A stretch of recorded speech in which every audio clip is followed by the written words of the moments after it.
মন্ত্রীতে হইয়া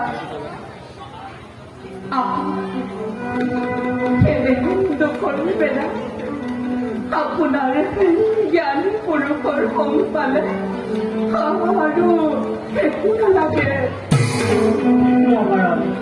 মন্ত্রীটা হইয়া সুখময় বুঝিব পাৰিছো কিন্তু আপুনি অধৈৰ্য নহব মাতি থৈ আহিছো যুৱৰাজক আপোনাৰ কাষলৈ জন্মদাত্ৰী মাতৃ আপুনি ক'লে নিশ্চয় শুনিব যুৱৰাজে যুৱৰাজ মাতিব লাগিছে মহাৰাজ ধীৰে ধীৰে বুজাব সকলো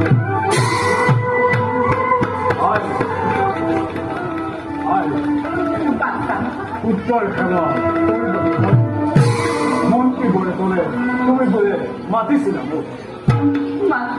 কোন কোয়াই কিবা একটা পুত্রের প্রতি বাচ্চা মাতৃ মাতৃ বাচ্চা আৰু সকলো কুফলতি দেৱনী সহায় নকৰিবি বাচ্চা মই কৈছো তুমি সম্পদলৈ ঘূৰি আহা অত্যাচার করিস মই অত্যাচার করিস মই সর্বার কথা হবে নতুন আহমেদ তুমি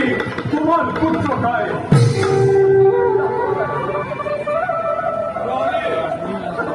তোমার সুপরামর্শ তার কর্ম ভিন্ন করে তবে আমি অযোধ্যার সমগ্র প্রজায় তোর অত্যাচার হাহাকার করি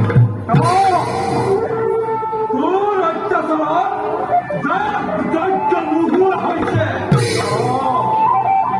সকলের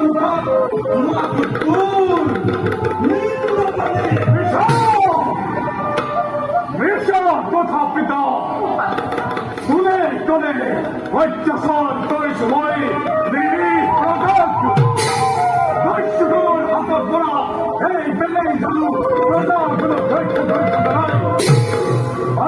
পিতা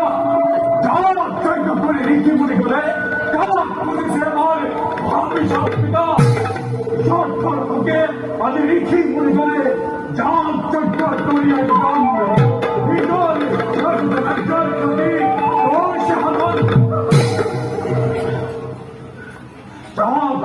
করি ঋষি মুনি ঘরে অনর্থ কঠোর করি অপসয় ভাল ভাল বদ্ধ বস্তুবিলাক নদীর ভূতত কিংবা অন্য স্থানত কালিমায় দিয়ার পরিবর্তে সমাজের দুঃখীয় আর ভিক্ষুক শ্রেণীক দান ভগবানক সন্তুষ্ট নকরে কিয় একজন ভিক্ষুকে ঘৃত মধু চক্ষুরে দেখাব নাই আৰু সিহঁতে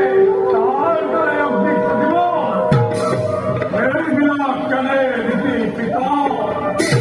যদি ভগৱান বুলি কিবা বস্তু আছে যদি তেওঁ সৰ্ববিৰাজমান অৰ্থৰ অপচয় পৰিৱৰ্তে সমাজৰ দুখীয়া আৰু ভিক্ষুক শ্ৰেণীক দান দি মোৰ ভগৱানক সন্তুষ্ট কৰিছ এইদৰে কি ভগৱান সন্তুষ্ট নহ'ব বুদ্ধ চিত্তে বুদ্ধ মনে যিটো জনে ভাবে ভগৱান দয়া কৰে সিটোজন প্ৰভু নাৰায়ণ এই কথা আপুনিয়ে মোক কোৱা নাছিল পিতা পিতা যজ্ঞৰ বিনা যদি ভগৱান সন্তুষ্ট নহয় তেন্তে মই এই ভগৱানৰ অস্তিত্ব